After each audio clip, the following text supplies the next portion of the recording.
name is Deepa. I'm a social worker. I'm currently working as a social worker with Chartel Gibson, so I'll be your host for the event. So today, MASWO is combinedly celebrating two major events, International Women's Day and Social Work Month. We are so fortunate to have some very distinguished dignitaries with us joining our session. So we have with us Dr. Deepy sir. She is the CEO, Ontario Association of Social Workers. And we have Ms. Doly Begum, Honourable MVP for Scarborough Southwest, and Ms. Mary Beth, CEO of Peel's Children's Aid Society. In order to make our event a bit more entertaining and engaging, we have incorporated a Women's Day Empowerment Quiz and the lucky winner. The lucky winner is going to get a special gift from the MASWO team. So the game is going to be happening in an app named Kahoot. Our team members will be sharing the link in the description box. You can join and you can just participate and show us your knowledge and go home with a gift. So let me invite Marina Matthew to do the land acknowledgement.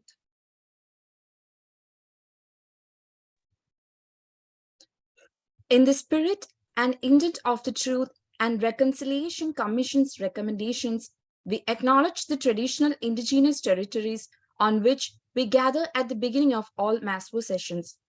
We would like to begin by acknowledging that the land on which we gather is the traditional territory of the Wendat, the Anishinaabe, the Haudenosaunee, Metis, and the Mississaugas of the Scugog, Hiawatha, and Alderville of First Nation. By learning, understanding, and acknowledging, we wish to pay respect to Turtle Island, Mother Earth, and to the rich Indigenous history of Ontario. Miigwech. Thank you, Marina. Now I invite Ms. Kusumam John for the welcome speech. She is a women representative in the MASWO's Executive Committee, and she is a registered social worker working with Canadian Mental Health Association.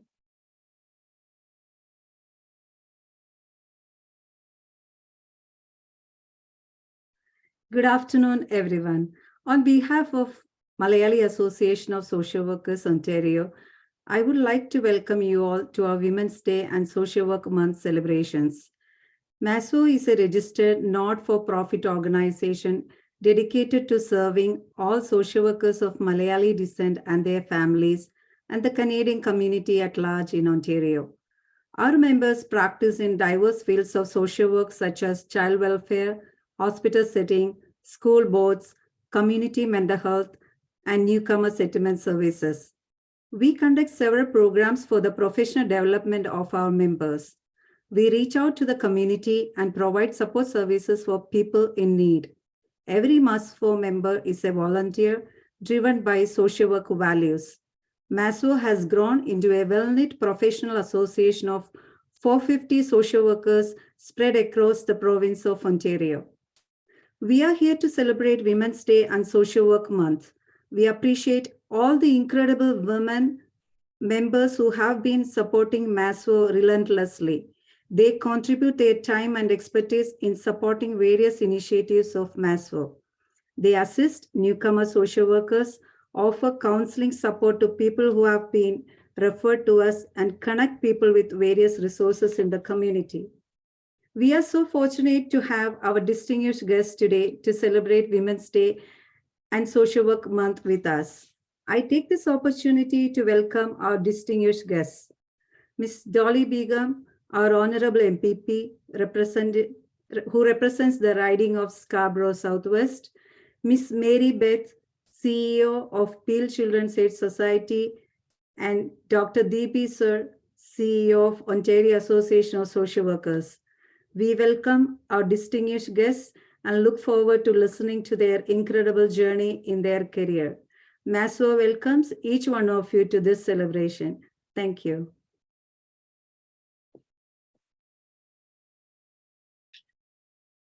Thank you, Ms. Kusumam. Now I have a a co-MC joining with me. Her name is Amnes Hossein. She is a medicine social worker and she's working with Hamilton Health Sciences. Welcome, Amnes. Thank you. And I would like to invite our next guest, Dr. Deepy. Dr. Deepy is the Chief Executive Officer of Ontario Association of Social Workers.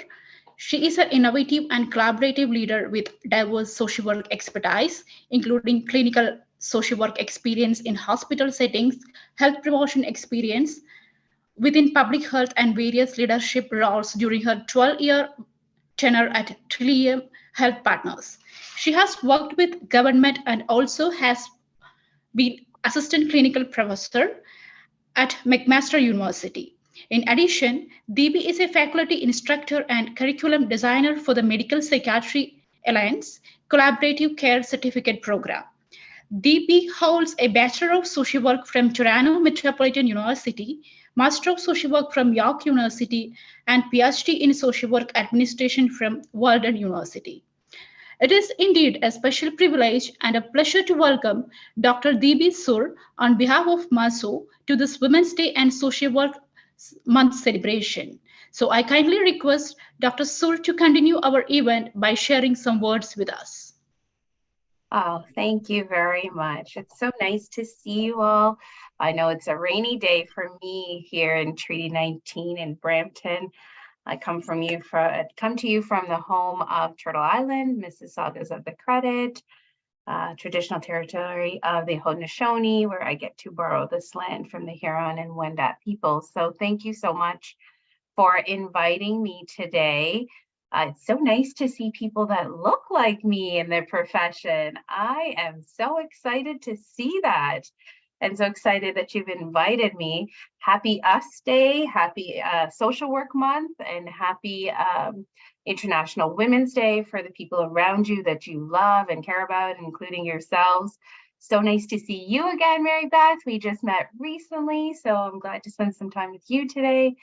I'm going to share with you a little bit about our association, and certainly happy to come back at another time to share more if it's valuable and answer questions. But more than anything, I did want to share a few highlights of the things that we've been up to. I've been the CEO here at OASW in June will be 4 years. So most of my tenure has actually been during COVID. So it has been very unique and very interesting. My clinical experience, as you heard, is in mental health, children and adolescents. I did a lot of work with sexual assault survivors, sexual abuse, children that have been abused by sexual abuse and otherwise, and also survivors of domestic violence and interpersonal violence. So I thought I was going to do that work forever because I loved that work, especially with South Asian women in particular. Except, as many of you know, social work is not often very represented in leadership. And so I had a calling to join many of my colleagues who were non-social workers, maybe nurses and doctors and other administrators in the hospital, to try to augment the role of social work. And therein was when my leadership journey started several years ago in an effort to change the health system and to think about mental health and well-being. You may have noticed that the government announced a large budget this week. And so we've been incredibly focused on what that means for Ontarians, the communities and the populations you serve that we all care about, and how that will affect mental health for children, adolescents, adults, and our older adult populations. And so that's where we've been focused this week. But I want to share, maybe I'll share my screen if that's okay. Let's see if this works here.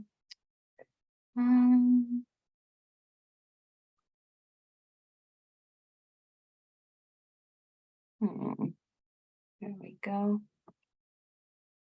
Should be able to see my screen in a minute. Did that work? Maybe someone can give me a thumbs up. Yep, awesome, great.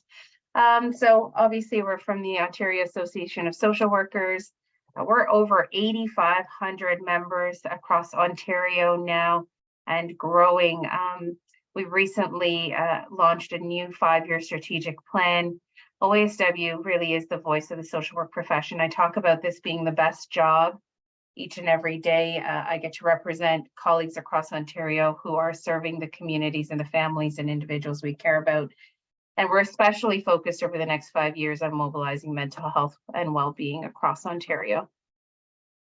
This is what our new 5-year strategic plan looks like. So if you haven't had a chance to check it out, make your way over to our website. We are focused on 4 strategic directions. The first is around shaping the future of social work.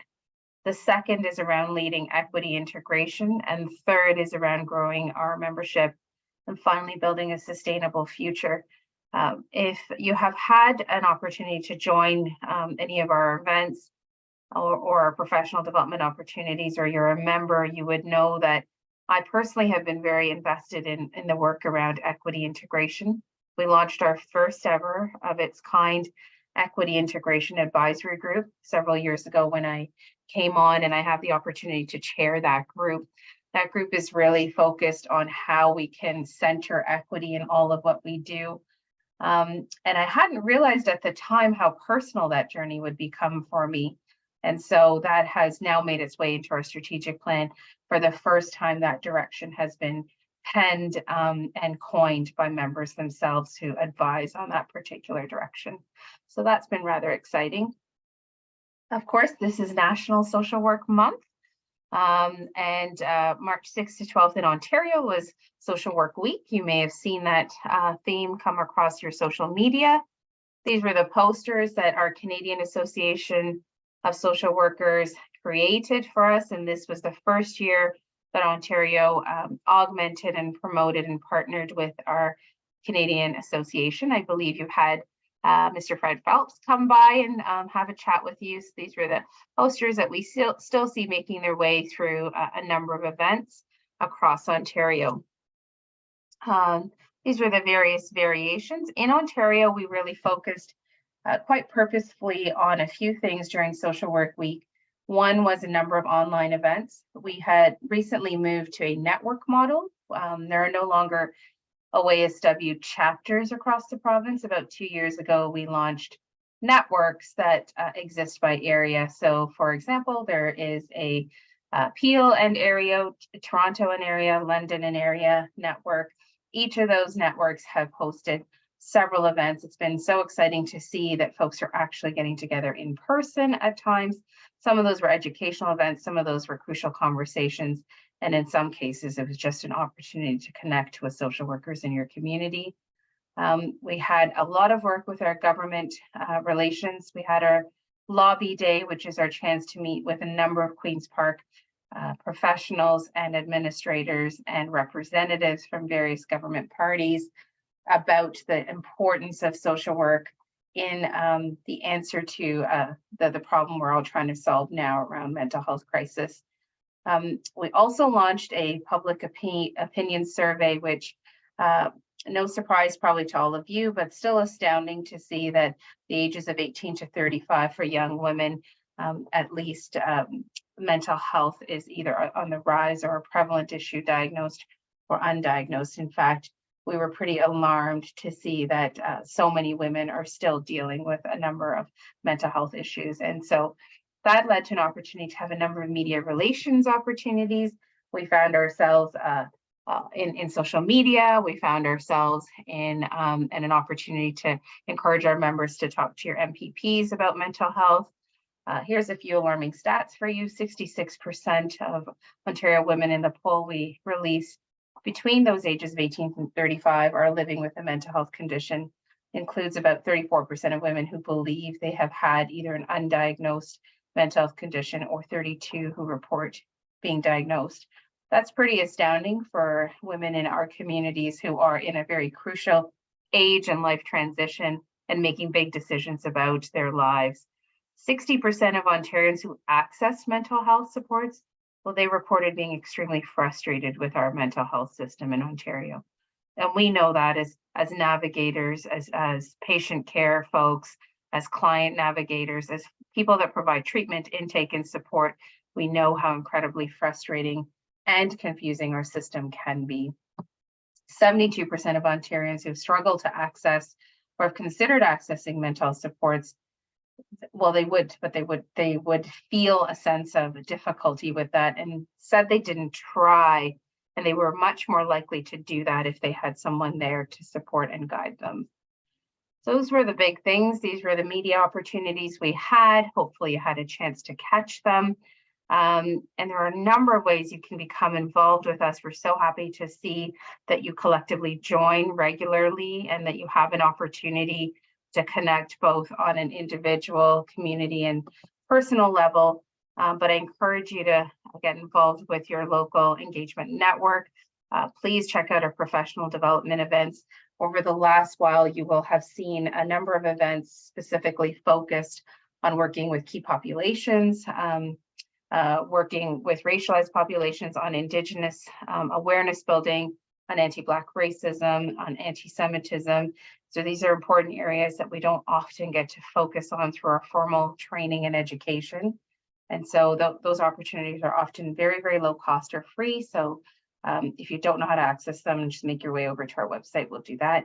And maybe I'll just end with, and then certainly leave some room for questions if it makes sense, to just share a little bit about the equity integration journey that I've been on, as I know it's been important to the work that you've all been doing. First of all, thank you for the work that you do each and every day, and thank you for the communities that you work with, and thank you for sharing that, so distinctly on your social media account and with us. And we're happy to help support and connect as we can with our stakeholders. A few years ago, when we launched our Equity Integration Advisory Group, I really thought what we were going to develop was maybe like a one-pager or 2 or 3 sentences about how we were going to do equity work.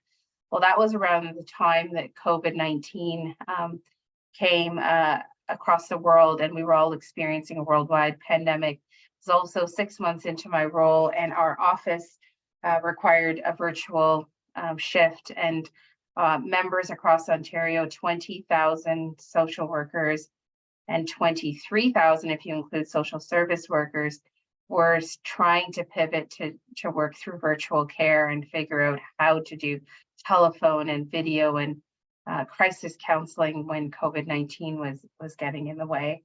And so we noticed a large disproportionate reality for racialized populations, including Black, Indigenous, and other folks of color who were experiencing difficult health realities, mental health realities. And so our Equity Integration Advisory Group is made up of a lot of experts in Ontario who do this work day in and day out.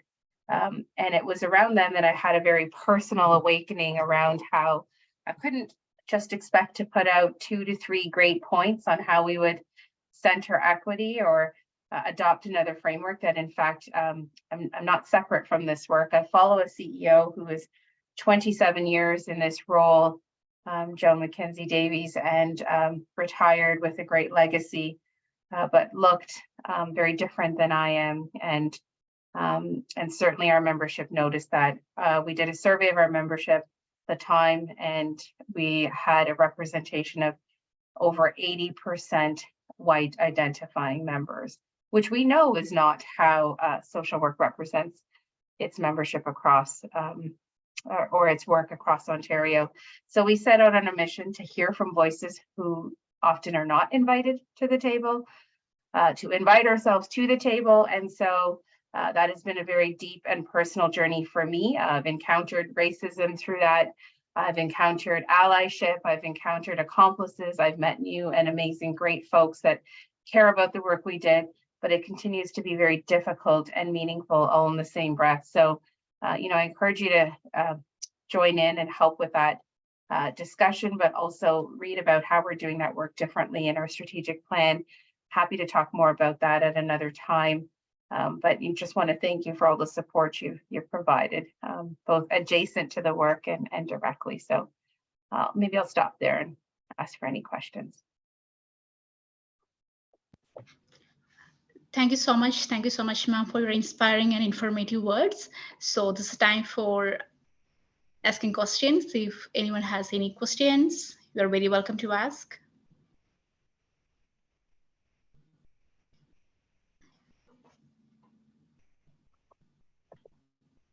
Okay, great. I'm around for the rest of the meeting. If you think of anything, pop it into the chat and I'm happy to answer. Thank you so much. Okay, so I think we can move on to the next guest speaker, Doly Begum. Doly Begum is the Ontario NDP member of Provincial Parliament for Scarborough Southwest. She was immigrated to Canada from Bangladesh as a child with her family and attended Gordon. She obtained a Bachelor of Arts from the University of Toronto in Political Science and a Master of Arts in Development Administration and Planning from University College London. Doly was the chief coordinator of the province-wide Keep Hydro public campaign that successfully stopped the privatization of Toronto Hydro and Wasaga Distribution.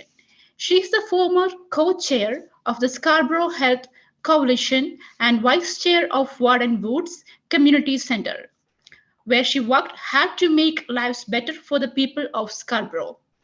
She was elected to the Ontario Legislature in June 2018 and is the first Canadian of Bangladeshi origin to hold elected office at any level in Canada. I consider it a great honor to welcome Ms. Doly Begum to our Women's Day and Social Work Month celebration to deliver a few words.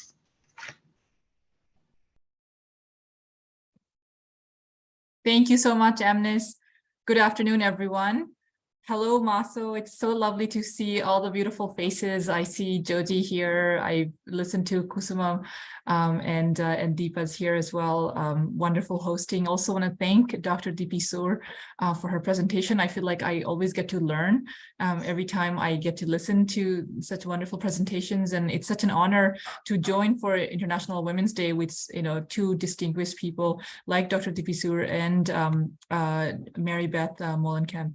They do wonderful work, so it's great to be here. And I just want to actually continue on that note of that Dr. Sur started and say I'm also joining from Toronto, which is covered by Treaty 13 with the Mississaugas of the Credit and the William treaties, and it's a responsibility for us to be advocates and to be allies to the Indigenous communities. And I sit next to my colleague who is an Indigenous community member, and he teaches me a lot about the work that we need to do for reconciliation. And I think we as immigrants, especially on this call, I'm really proud to see the way that you did the land recognition. You do the work all the time, and I was so proud to join the event a little while ago, Synergy 2022, which was incredible. It was a packed room. It was vibrant. It was and there's a lot of energy there. So it was lovely to go and actually enjoy with all of you. So thank you for having me there as well. I'm the MPP for Scarborough Southwest, so I get to see a lot of clients, a lot of constituents of mine, a lot of community members who come to our office needing that support. And I know that, and I remember the first time actually, I think it was Jody, Alan, and Kusuma, and quite a few others who came to my office in Scarborough, all the way in Scarborough, to share with me the work that you do and how you serve as social workers. But not only that, you have the potential to support and really work closely and understand something which many others can't, especially within our racialized community, within our South Asian community. And I think, today, as we're celebrating Social Workers Month and we're celebrating International Women's Day, I just want to say thank you for having the patience and the tenacity and for your dedication, because I know specifically in my office the amount of people that come in needing that support, needing your support, and sometimes it's very hard to be able to connect and share the struggles that many people who are, for example, from the South Asian community and what they're going through. And it really makes a huge difference to have someone who, either understands the cultural difference, who understands the language, who understands the different ways people are impacted. That may not be quite common within the Western sort of communities here. And I think we still have a lot of work that we need to do on that front as well. I know some of you already know about the work that I do with my colleagues in the Ontario NDP. which is really focusing on how do we make sure that we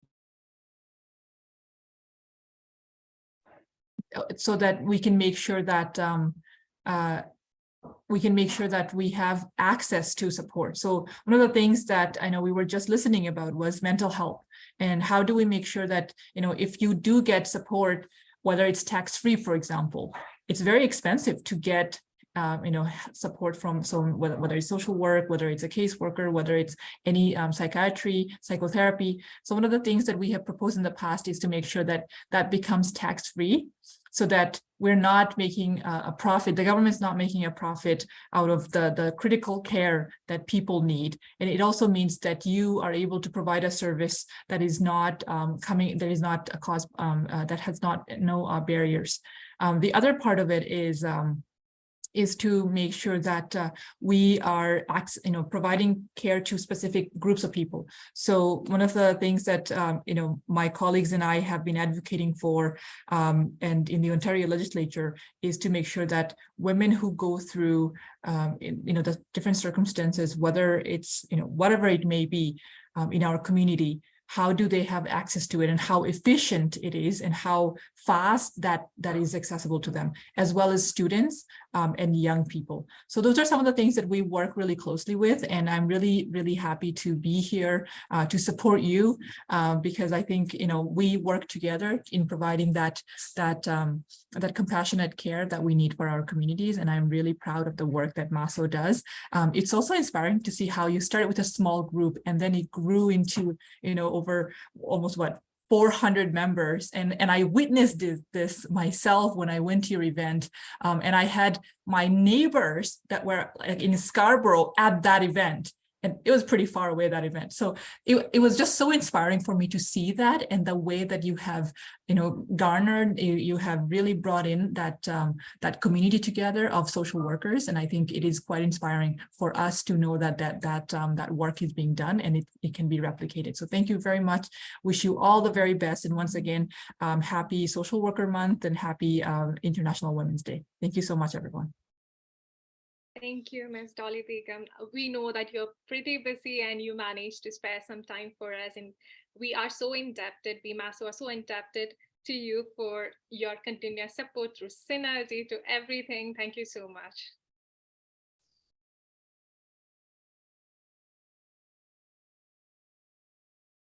Deepy, you are muted. Sorry, may I request everyone to kindly switch on their camera so that before the guest leaves, we can take a picture. Please switch on the cameras.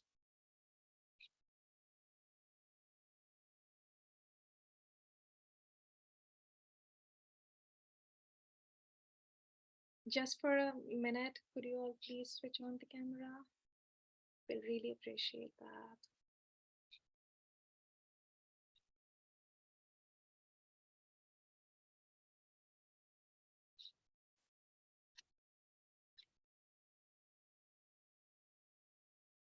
Thank you.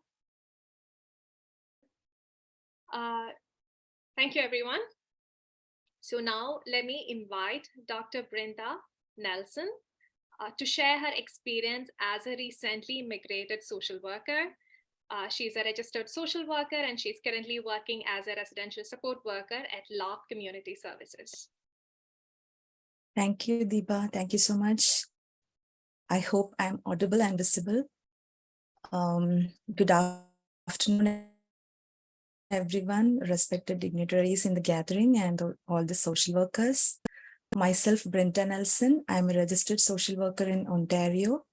I recently immigrated and I'm presently working as a residential support worker at Loft Community Services with amazing support of Malayali Association of Social Workers, Ontario. I thank MASWO for this opportunity to share my experience with the gathering. As social workers, we all break barriers that prevent people and communities from thriving, and we make a difference in the community. But to show up to that level, we all go through a journey of facing and overcoming a number of barriers, a lot of challenges within ourselves and also externally. Being in the midst of all these amazing women leaders and social workers, I would love to talk about the realizations and relearnings that help me understand these barriers, which I still am in the process of overcoming with the help of a great professional network. Interacting with people from diverse racial and ethnic backgrounds was indeed the most challenging scenario.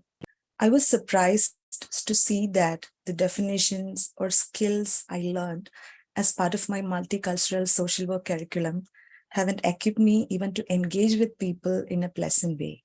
I was scared if I would offend the people I meet with my unfitting behaviors and conversations.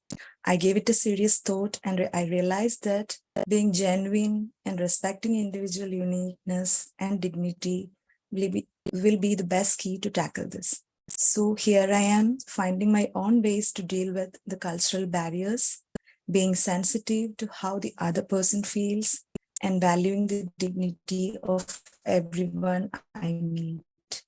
Whether he's a homeless, a senior, a person with addiction, a differently abled client, or whoever I meet.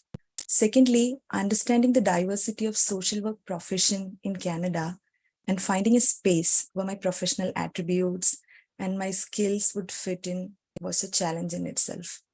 I entered a job and I found that there are chances that a particular job setting can trigger certain traumas and insecurities within ourselves. And we may be stressful and anxious in a particular job setting. So when I entered my first job, I was so scared because it was triggering a lot of stress inside me. Then I remember someone present in this gathering telling me, you can move on. You have a lot of opportunities. You have different settings. Don't just sweat on it. So I moved on and I found another opportunities. And with the support of this network, I landed in a community mental health setting. And I believe that that's my space. So this shows the importance of engaging with the community and engaging with the professionals. Another major concern was dealing with the Canadian experience demands. So most of us are coming from a completely different part of the world, and we know the nature of social. Bring our skills and knowledge to a Canadian context, or most specifically to a multicultural context, required a lot of unlearning and relearning. So wherever we are, if we are capable of active listening, critical thinking, acceptance, and social perspectiveness, we can survive. Not just survive, we can be great social workers. That's the experience. And so altogether, when I'm completing almost half a year as a new immigrant, I believe that we have to help ourselves before we start helping other people to help themselves. So that's the lesson I learned within this short period. And I'm sure that all gathered here have a lot to say about this. And I'm just a newbie. But thank you so much for this opportunity. And because I owe a lot too much. Thank you all and wish you all the best of everything. Thank you so much, Brenda. Thank you so much for sharing your experience and your kind words. I really appreciate them and you. Okay, so it's my privilege to invite our next guest speaker, Mary Beth, the first female Chief Executive Officer of Peel Children's Aid Society. Mary Beth is an outcome-driven leader who continually strives to innovate, influence, and transform services and supports. She believes action speaks louder than words and ensure the equity, anti-racism, and truth and reconciliation are the center of the agency's practices. Mary Beth is fully committed to addressing anti-Black racism, and all form of oppression and discrimination against indigenous, racialized, and diverse LGBTQ+ children, youth, and families, and all equity deserving communities. Mary Beth has been a dedicated employee of Peel CAS for more than 22 years. She began her career as a frontline worker in 2000 and has held a series of progressively responsible positions. She became a service director in 2013.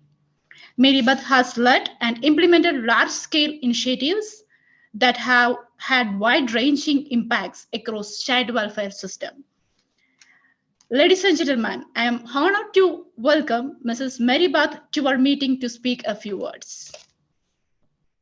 Thank you, Emma, and thank you, everyone. It is an absolute honor to be here today and just here to speak with you. I see a number of our colleagues from Peel Children's Aid with us today and across the child welfare sector, so it's lovely to see all of you and Deepy as well. It's great to see you again. So I do want to start just by honoring that I am coming to you from Peel Region and that our Children's Aid Society does operate on the treaty lands and territory of the Mississaugas of the Credit. We also acknowledge the traditional territory of the Haudenosaunee and Huron-Wendat peoples. And when we're talking about this from a child welfare perspective, it's really important when we think about truth and reconciliation, and we think about the impact that child welfare has had on Indigenous communities, Black communities, racialized communities, and the work that we still need to do. So I'm honored to be with all of you today. And, I was asked to speak a little bit about my journey. And so I thought about, okay, so how do I explain, 22 years and how I ended up where I am today? And one of the questions I often get asked is, did you know that this is what you wanted to do? Did you know that you wanted to go into social work? Did you know that you wanted to lead an organization? And the truth to that is absolutely not. And so, when I was growing up, I have lived in Peel Region my entire life, mostly in Mississauga, last 5-6 years in Brampton. I was into sports, and my parents actually had put me into sports, which I think they did that to try to keep me engaged and probably out of trouble. But my sport of choice was figure skating. And so for many years, I thought that that's what I was going to do. In fact, just before I went to university, I told my parents that I was going to go to Disney on Ice for a year. I'll tell you, they were not happy with that. I did not do that, and it was the right choice. But I really do credit part of my journey, and I just want to speak a little bit about this, with something intentional that my parents did. And my dad specifically, at that time, was seeing many other people, many other women choose to maybe not go into the workforce, or at least the people around my family. And he was very intentional about sitting me down and really talking to me about, as a woman, what my opportunities could be. And I think some have talked a little bit today about the barriers that women face. And we know those barriers are much more amplified for racialized women and other women in our community. And so he was very intentional about saying what you see out there is not necessarily something that should limit you. There is possibilities. You can be a doctor, you can be a lawyer, you can do whatever you want to do. But he really took the time to disrupt that, especially since he knew that in my environment, my mom was staying at home, my mom, and others around them were not necessarily engaging in post-secondary education. And so really wanted to make sure that he was disrupting that. And I wanted to just acknowledge that as part of the journey, because it is extremely important that we disrupt those things for females in our society. Because if we don't do that, what we see sometimes we replicate, and it's also about internally what we believe is possible. So there's really importance in terms of allyship and moving that work forward. And so, as I think about my journey in terms of child welfare, I think you heard that I joined Peel Children's Aid 22 years ago.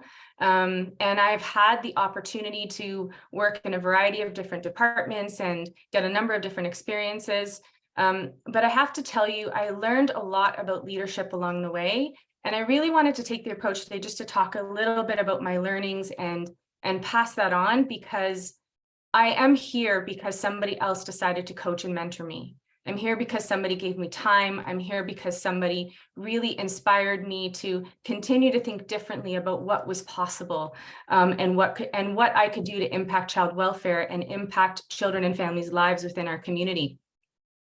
And so when I think actually about leadership for me is really about inspiring, coaching, and executing, but it's also about building future leaders.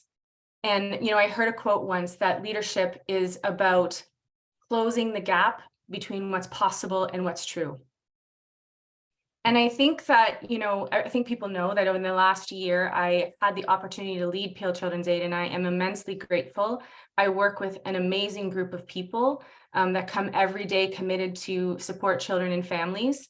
And I have to tell you that in the last year, I have probably never grown so much, both personally and professionally, as I have, and when you move into a leadership role.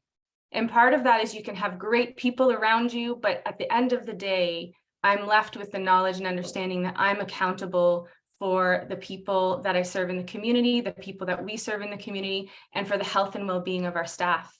And so as a leader, you know, sometimes that responsibility is a lot, and you have to think about how do you work through it. And so I just thought I would share with you a little bit today about some leadership principles that have guided me through the past 22 years of my journey, and something that I kind of refer back to when I have to make a difficult decision. And it's just from experience and some from really great minds and people that have taught me. And so thought I'd just take a few minutes to share with you today. The first one for me is really a principle where you have to choose the harder right versus the easier wrong.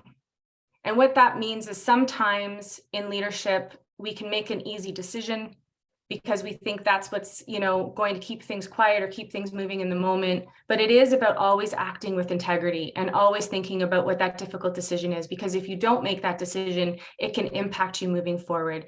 And in child welfare, we really need to be thinking about what that is. And we know as we try to implement our equity journey, when we look at our anti-racism frameworks, when we look at reconciliation, we have to start making some really difficult decisions as a child welfare sector if we're really going to redesign that system and change what things should look like. The second leadership principle that I always consider is we always have to act in the best interest of the people you serve and the organization. So as I shared, is we're not only just responsible for the staff that work with us, but we're responsible for the children, youth, and families. And in Peel region, we work in one of the most diverse regions across Canada. And so acting in the best interest of children and families requires us to understand what their needs are, requires us to customize our response, and requires us to be responsive and really embrace, you know, understanding from an outcome perspective what is going to be helpful to the people that are most vulnerable in our community. And so I think it's something that we have to think about. One of the other things that's also helped me and kept me along the way is following my instincts. But I will say that we also have to be open and willing to challenge and interrogate our own belief systems. And for me, this is specifically important. So even though I'm a female leader, I'm also a leader that has benefited from whiteness.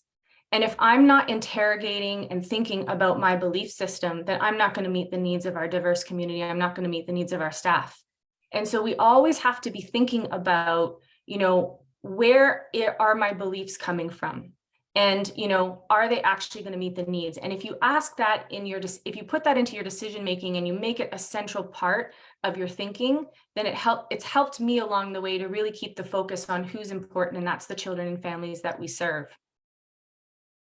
The other one that I've come to love is that leaders' job is to be obsessed with the problem and let people smarter than you come up with the solution. And I see a number of those people who are smarter than me in this room, Prasad being one of them. So Prasad, I saw you. But, you know, really my job is to make sure that I am creating pathways for the people who know the work, our frontline workers, our leaders, our directors, to be able to help affect change within our community and affect change within the organization. And so really, it's our job to think about what's the real issue behind it. And there are many other people that are going to help you execute that. So that's something that I've also thought through in my last few years. The other principle that has really driven me, especially in this last year, is that compassion and accountability can coexist. And so what do I mean by that? I think sometimes as leaders and sometimes as female leaders, we think we either have to be directive or we have to be really compassionate. We have to be able to have both. And I don't know if some of you have seen, there was a recent article published about the top happiest countries. And I think the top one was listed as Finland. Well, the top 3 countries were led by females, were led by women. And so one of the things that I think about is the importance of compassion and accountability and what female leaders can offer in terms of really being able to integrate that. Men do that as well, but it is something that I think that helps to be able to move an organization forward. As I was sharing a little bit about my personal journey, I'm probably one of the only people in my family that went into public sector. The rest of my family decided to go into the private sector. My brother actually works for Shopify. And he told me a story about their CEO. And he told me a story about an organizational initiative that was moving from, one particular way of doing something to the complete opposite, and a real kind of pushback from staff. And the CEO said something at that moment, which has become a leadership principle for me and something that drives me, is he said, I reserve the right to wake up tomorrow smarter than I was yesterday. And so when I think about that, I think about as leaders, it's important that we don't get stuck in one decision or one way of doing things, because sometimes we are making decisions based on the information we have in that moment, but we need to do better. And child welfare is an example of that. I think child welfare began with particular intentions and a particular way of responding to communities, but we know that it has disproportionately affected some communities.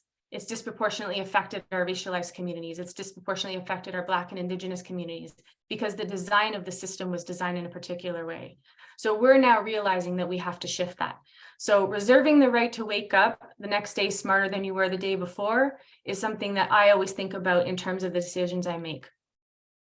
I also think that it's important to reflect and represent the people that you serve. We can't do this work. I can't be working in one of the most diverse regions of Peel without making sure that we're representative. And as an organization, that's something that we're committed to and continuing to strive to do if we're really going to have outcomes that are going to benefit the children and families in our community. And the last principle that I think about is never focus on the bad when you're moving in the direction of better. And what do I mean by that? Because it's really easy and difficult in this work, whether you are a social worker at the front line, whether you're leading a team, to really think about all of the things that aren't working. But when you know you're moving in a particular direction, that you want to build on those successes and you want to build on the momentum of what's possible and what can be gained. And so that's something that's always kind of kept me through my career as I've moved forward. And so just as I end, I just want to leave you with a couple of things. As you know, we're talking about International Women's Day, we're talking about breaking barriers, we're talking about embracing equity. So what does that mean? One of the things that I think is always important, especially if I'm talking to other women in the profession and in our sector, is that it's important to share your voice. Your voice matters. If we're going to redesign what child welfare looks like, if we're going to redefine what social work looks like in the helping profession, we need to be able to share our voice because that's how change happens.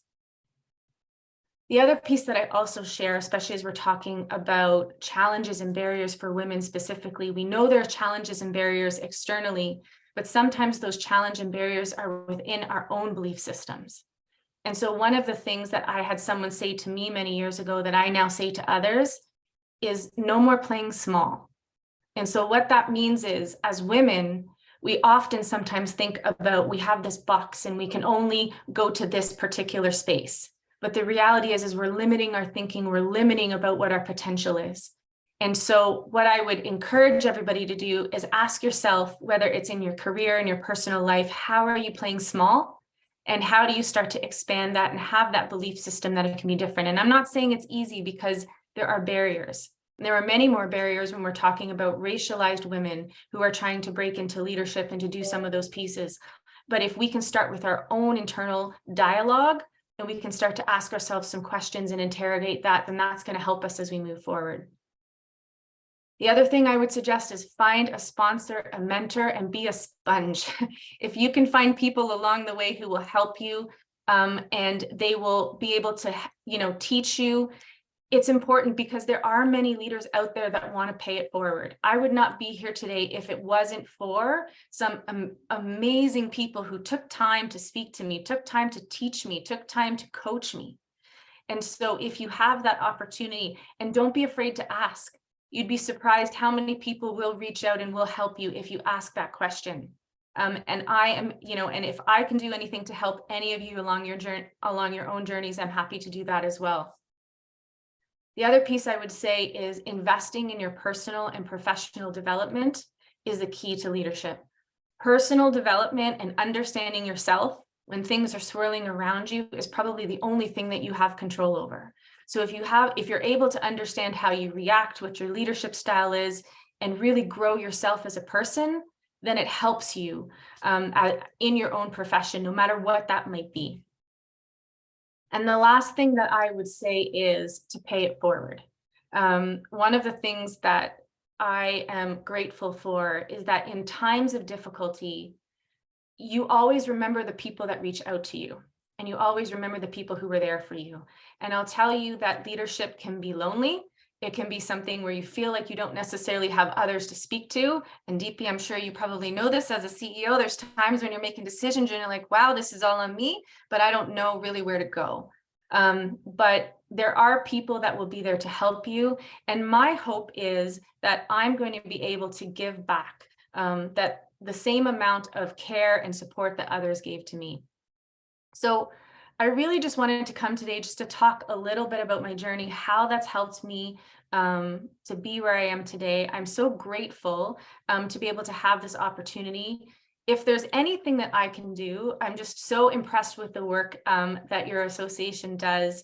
I'm so impressed with how you've grown it and just this opportunity for development. If I can support in any way, if any of you want to reach out to me, I'm happy to send my email address. We can chat about anything you want to chat about because that's my commitment also, because that's how I want to give back and to be able to pay it forward. So please feel free to email. You can also, there's many people here who work at Peel Children's Aid. I see them. You can kind of connect with them as well, and then they're all happy to get to me. But I really just wanted to thank you for the time, and thank you so much for inviting me here today. So thank you so much. Thank you, Ms. Mary Beth, for sharing with us your 22 years of professional experience with us. We are indeed so, we appreciate the effort that you put forward to be with us and to share with us those inspiring words of wisdom with us. Thank you so much. So I'm just mentioning to the participants that you can ask questions to our speakers. They're available, like they're open to the questions. If anyone wants to ask a question, please go forward.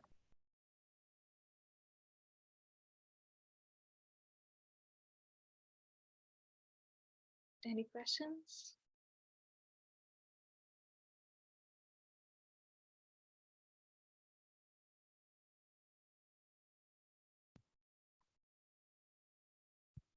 No questions?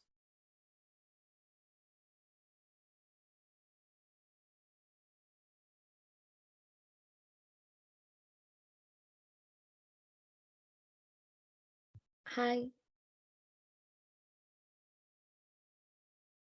Hi, Marina. Go ahead. Please go ahead. So I want to ask a question to Deepy. Okay, so can you mention what are some of the key skills that a woman aspiring for a leadership role in social work settings need to develop to break the barriers? I love this question. Where are you on my screen? Wait, give me a wave so I can see you. Me? Oh, Yeah, there I'm you here. are, Marina. Nice to see you. I love this question. I'm going to give you a very transparent answer because it is one of my favorite questions. The very transparent answer is, if you look at every job description for a leader that is posted, and nod or give me a thumbs up if you're agreeing, you will see things like able to facilitate difficult conversations, conflict resolution, ability to problem solve. Those are the skills they look for in managers, directors, leaders, C-suite even. Things like open, ability to adapt to change, interested and invested in transformation. Those are the kinds of skills you see listed in leadership job postings. Am I right?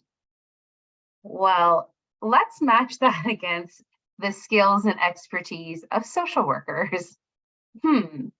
Able to problem solve, able to conflict resolve, able to facilitate different and difficult dialogues, able to collaborate, able to work with other professionals, able to work with children, families, communities, individuals, and stakeholders.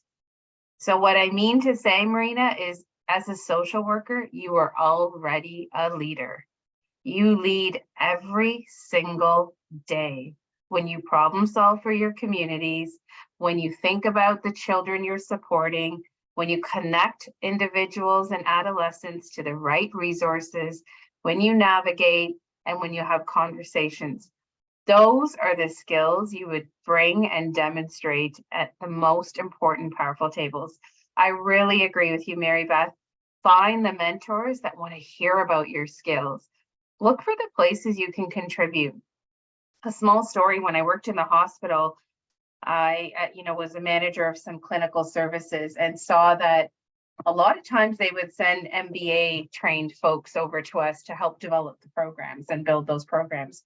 And one day I thought, well, geez, although that's great that the Master's in Business Administration person is coming over to tell us how to run healthcare, I'm going to suspect that I might have something to offer as a clinician, as a social worker, as a frontline service knowledge person. So I marched into our strategy office and said, I'm looking to contribute to the program development, and I want to advise on how some of these programs are developed. And I was met with the response, that's wonderful, Deepy. Do you want to volunteer? And I said, no, I want a job because I hold a master's equivalent to an MBA. I certainly know how to put together a program plan if I had the right mentorship.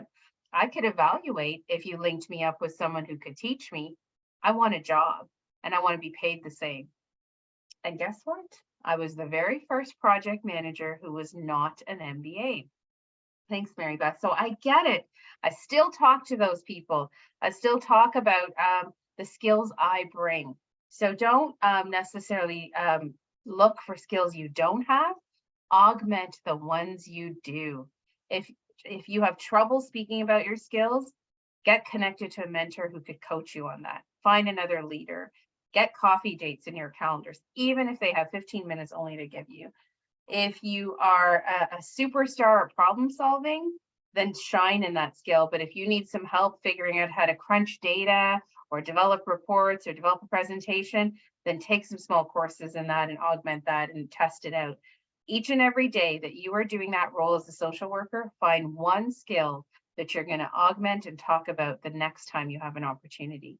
So it may not be the exact answer you wanted, but I'm going to tell you, social workers support, guide, connect, and they lead every single day. And so those key skills are already there. You just need to highlight them and spotlight them.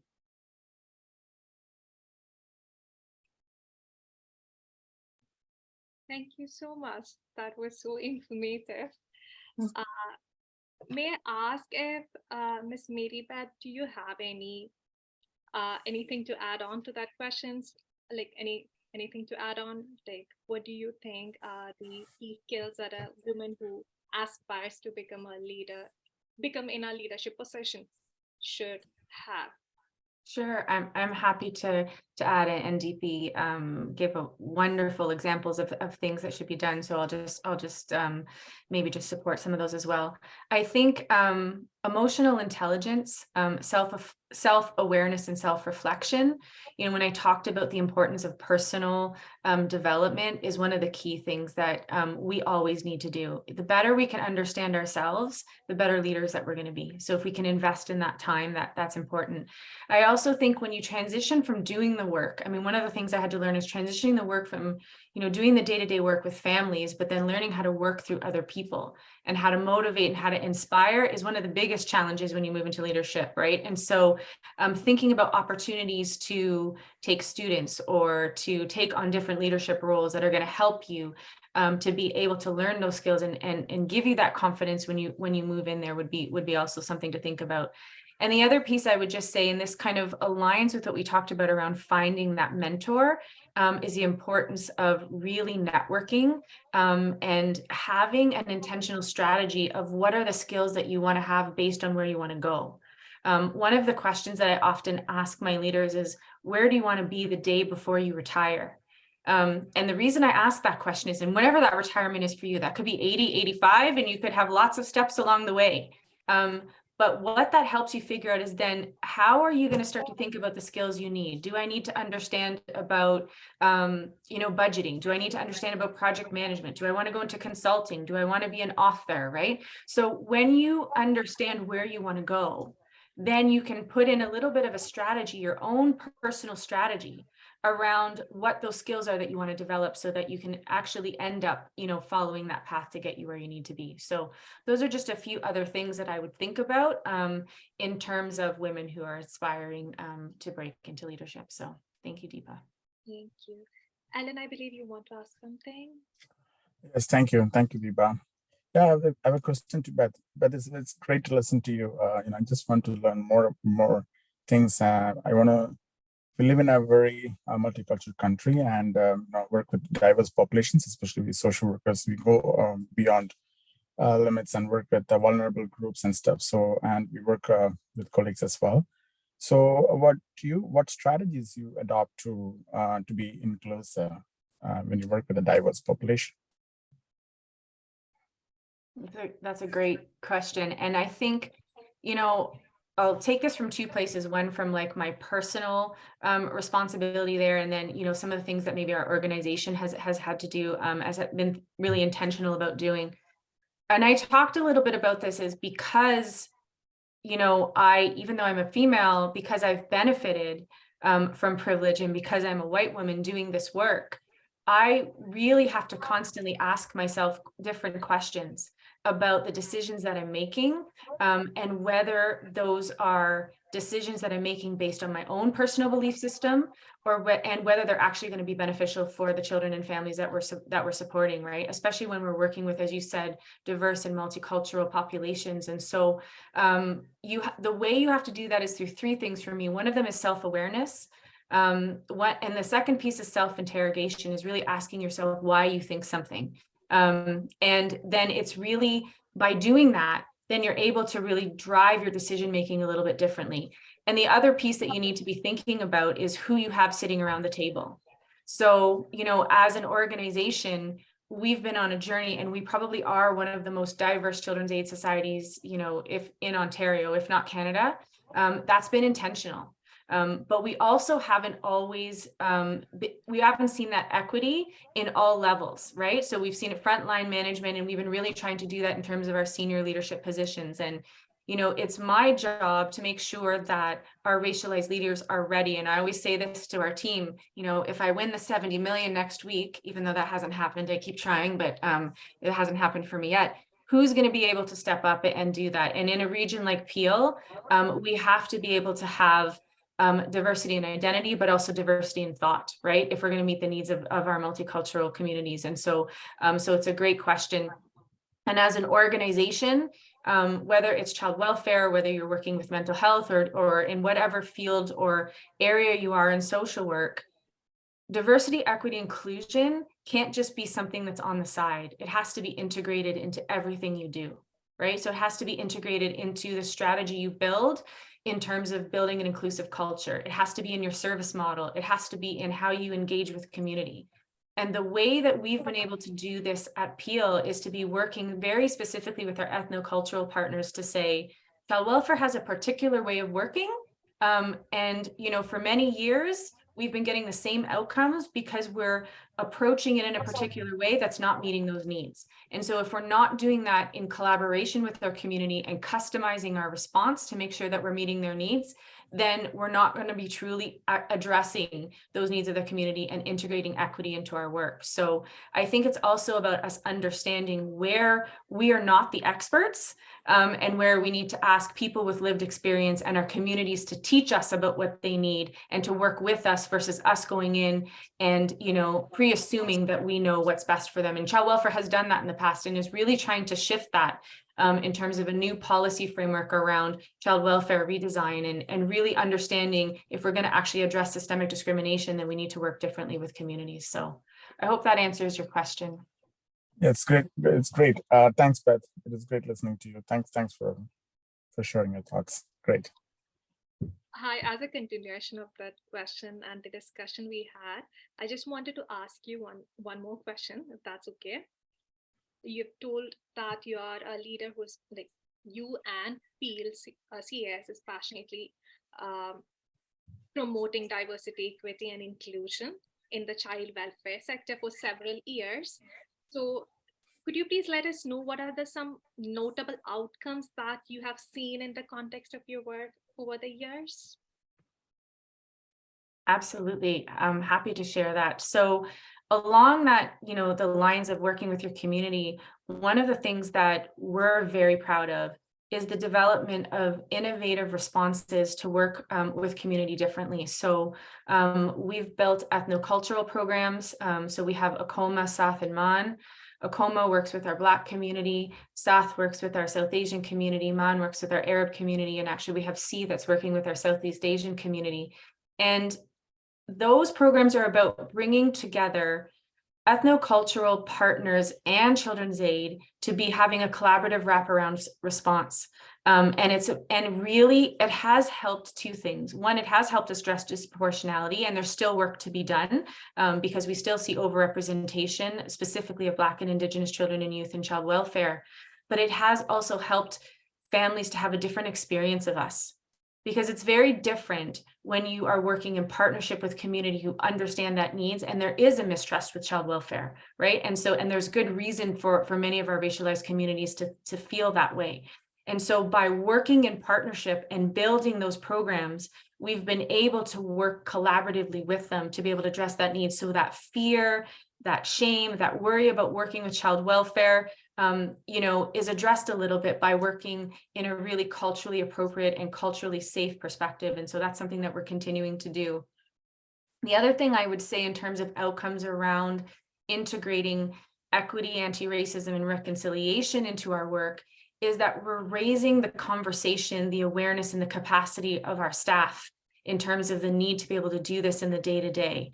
And I will tell you at Peel, we've been on this journey for 20 plus years, and yet we're still struggling in some areas, and there's still work that we need to do. And I liken it that the more you know, the more you have to do. It's kind of like peeling an onion, right? Especially when you're talking about how racism is actually interwoven into systems and structures and, into policies and procedures. And those are things that we're trying to navigate. So the more we know, then the more we have to do. But when you can make a commitment to that at an organizational level, and it's in your strategic plan, it's in your operational plan, it's in the conversations you have with one another, then what you see is you see improved outcomes. And I'll share that, one of the pieces that we've been really proud about at Peel is that for a region that has 1.45 million residents, we have just over 150 kids in care. Now we have disproportionality amongst that, and we still have work to do, but that's been intentional in terms of our work with the community, in terms of our values, and we want that to drive the work that we do. So I think the work of equity, anti-racism, reconciliation is not something that is something that is over here that we have to do. It has to be integrated in everything. And when you do that, then you see the improved outcomes for children and families. So thank you for the question. Hope that answers. Yes, thank you so much. Now I would like to invite one of our members, MASWO members. Her name is Shubhamol Kutumal. She is a social worker working with the University Health Network Brain Injury Rehabilitation from the last 8 years. So she would like to share with us her experience as an Indian social worker working in Canada.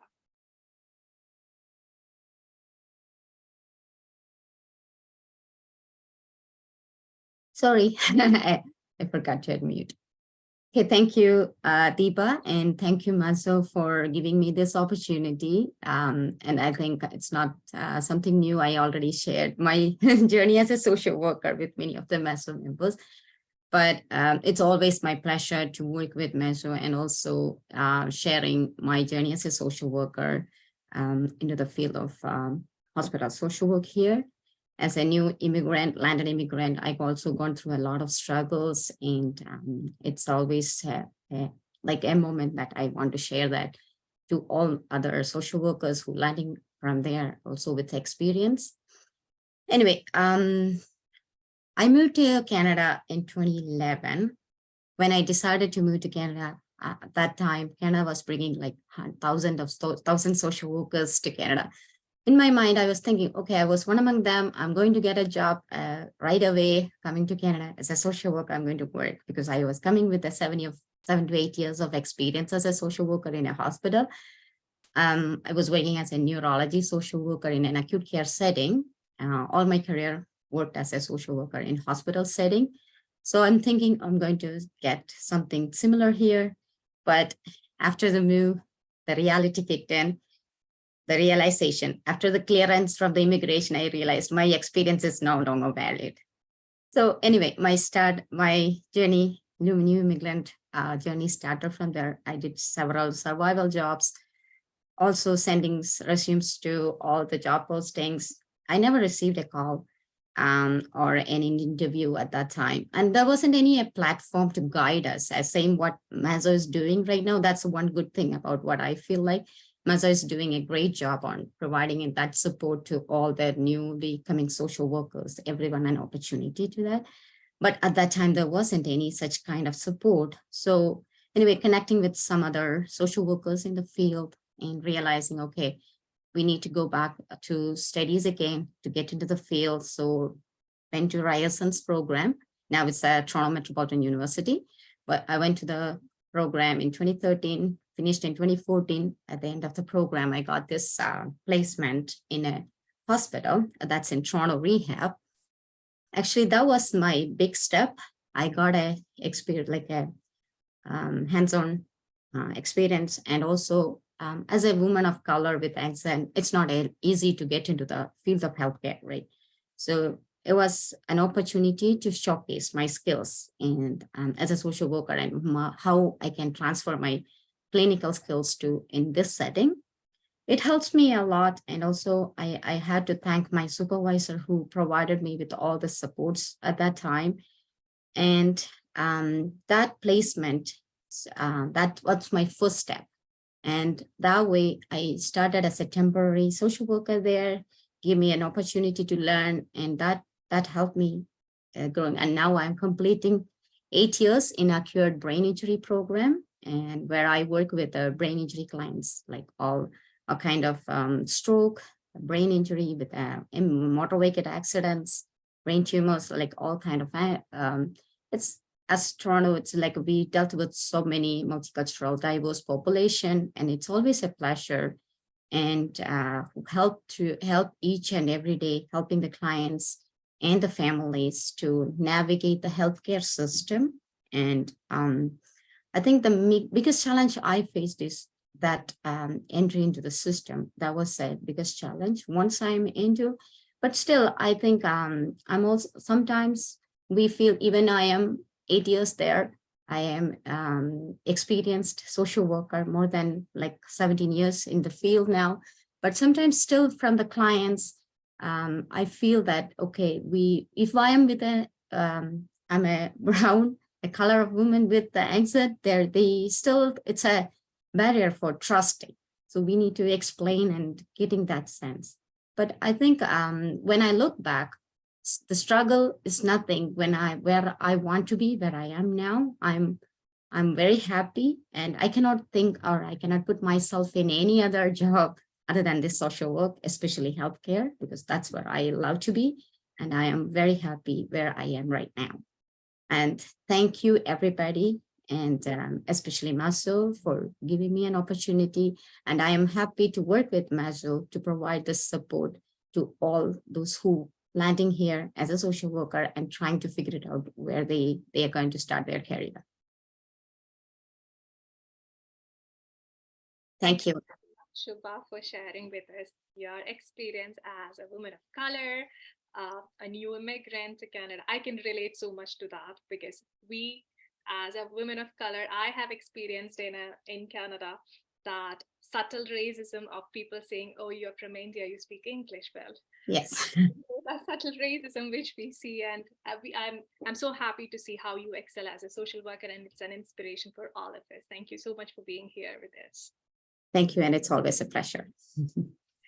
So now, as I've mentioned earlier, when we begin the session, I was telling you all that we'll be having a small game that which is related to women empowerment. And we'll be playing that game through an app called Kaut. I believe my friends have shared the link of that kaut.it. That's the thing that you have to type. And you can just type in kaut.it, get into that. And I have two of my friends. Like we are, yes, it's there in the chat, kaut.it. You can join the game. And I have Kuriakos. Kuriakos is a registered social worker. He's working with Luminous as a psychotherapist. And we have another member of MASWO. His name is Jinto Matthew. He's a registered social worker. He's working as the child protection worker at York Children's Aid Society. So we have both of them to help me with the game and the process. I'm not quite sure about the game, all those things. So could you both please unmute yourself and help us in how we could join the game? And yes, we are getting a prize from MASWO. Surprise gift from MASWO.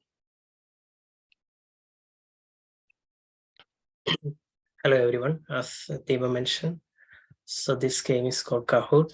There are 10 questions and you will get 4 options, and you can play it in your phone, where in your phone when you go to the website, type kahoot.it. When you type kahoot.it, then you will they will ask for a pin code, and I'll share the pin code. Once you type the pin code, then you can see the questions options in the font. I'm going to start now. I believe everyone. Oh, yeah.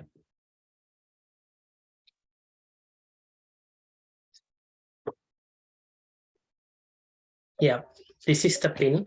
You can type this pin.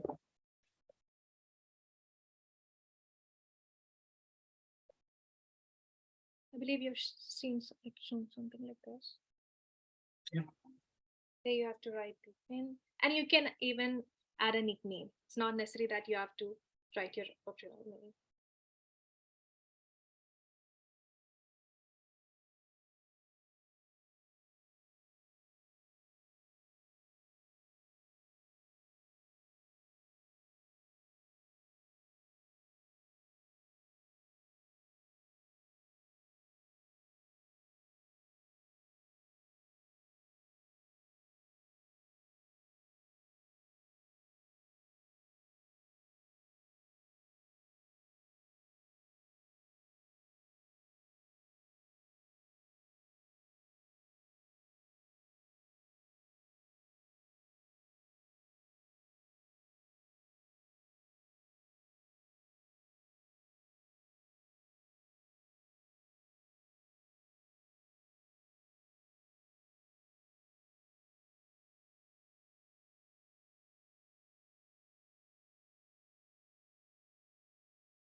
We'll just wait for one more minute before starting the game so that anyone else who want to join can just join them.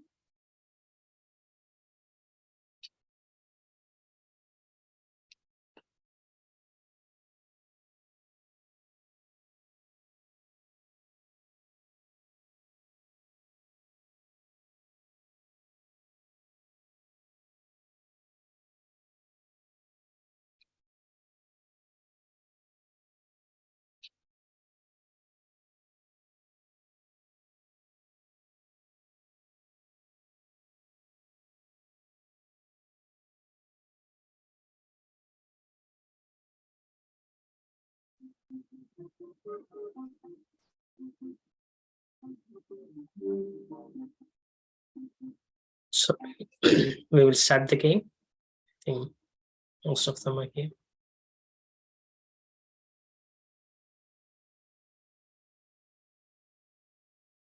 We can start the game, I believe.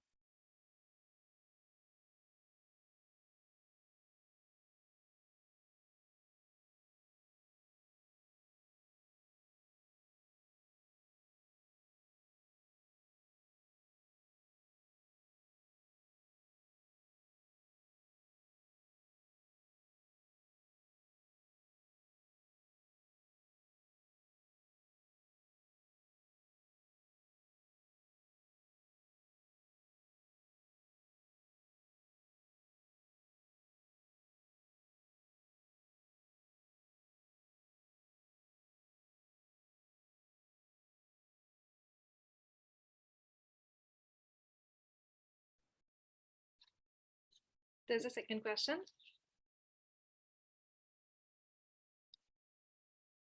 Which country was the first to give women the right to vote?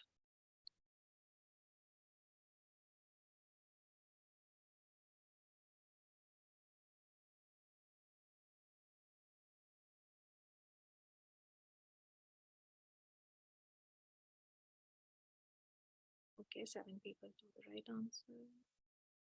And Steffi. Steffi is leading now. What's the name of the youngest ever winner of the Nobel Prize?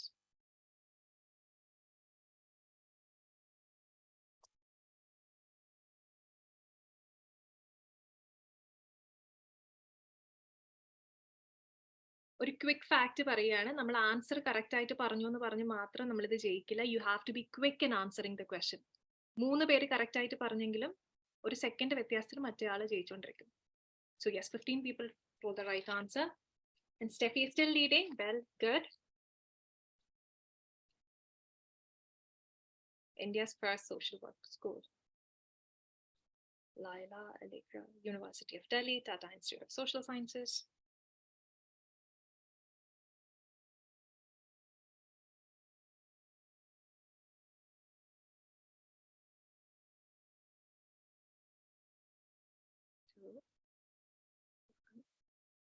Oh, 14 of you told the correct answer.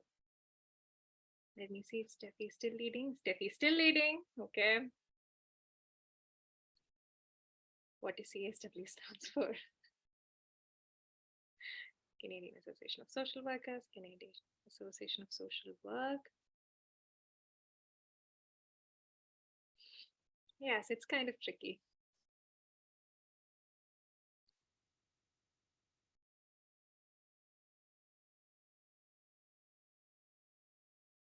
Okay, 11 of you told the right answer. Steffi is still leading. Good.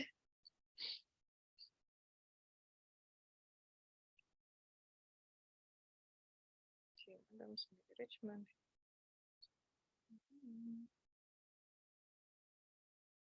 Steffi തോപ്പിക്കാൻ ആരും ഇല്ല ഇവിടെ?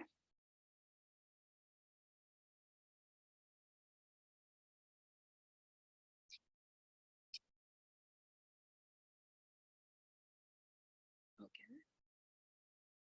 7 people. Steffi lead ചെയ്യുകയാണ്.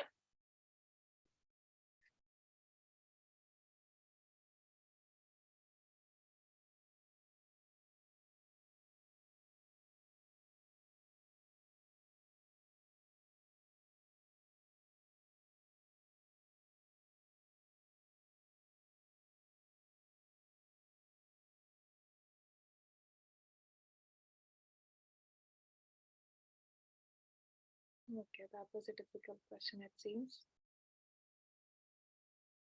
Okay. Amnes മുന്നിൽ കയറിയിട്ടുണ്ട്. Who is the first female to get a Nobel Prize?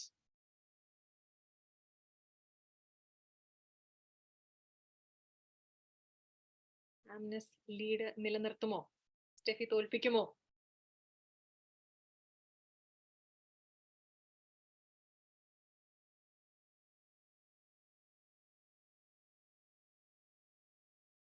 Okay.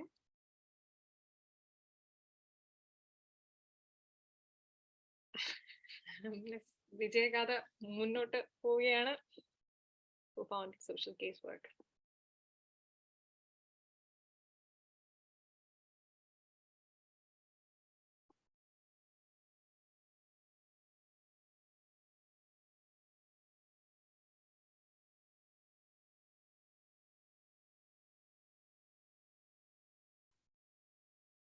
പിന്നോട്ട് പോകാൻ ഒരുക്കമല്ല എന്ന് പറഞ്ഞ ആമി വീണ്ടും മുന്നേറുകയാണ്.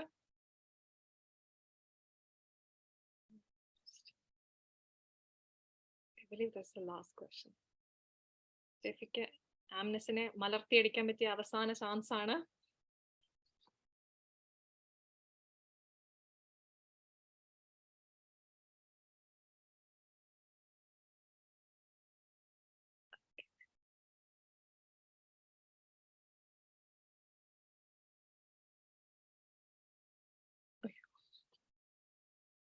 സെക്കൻഡ് ആരാ പെട്ടെന്ന് second ആമീനെ മലർത്തി അടിച്ചതുകൊണ്ട്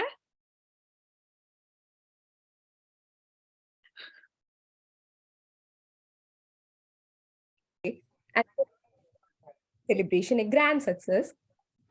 It is a great pleasure to see so many members are attended here to memorize the spirit of womanhood. First and foremost, I would like to thank our guest speaker, Ms. Doly Begum, Honourable MPP, for her inspiring words. And we are grateful for the time she has taken out of her busy schedule to join us today. Thank you, ma'am. And I want to thank Dr. Deepy, sir, CEO of Ontario Association of Social Workers. Her talk was truly thought-provoking and motivating.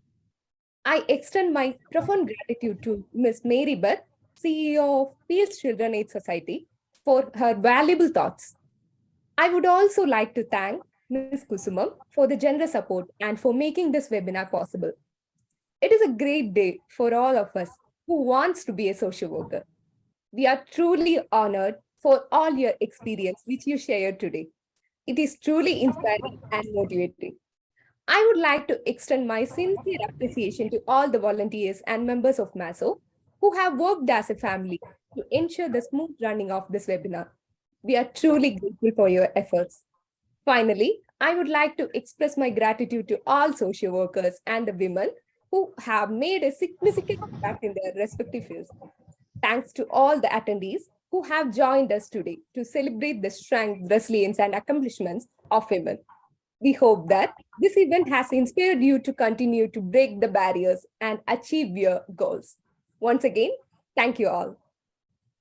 Thank you so much, Radhika, and thank you so much, everyone, for attending the session. We are hoping to conduct many more sessions and events for you. And yes, see you all soon with more programs and events. Take care. Bye.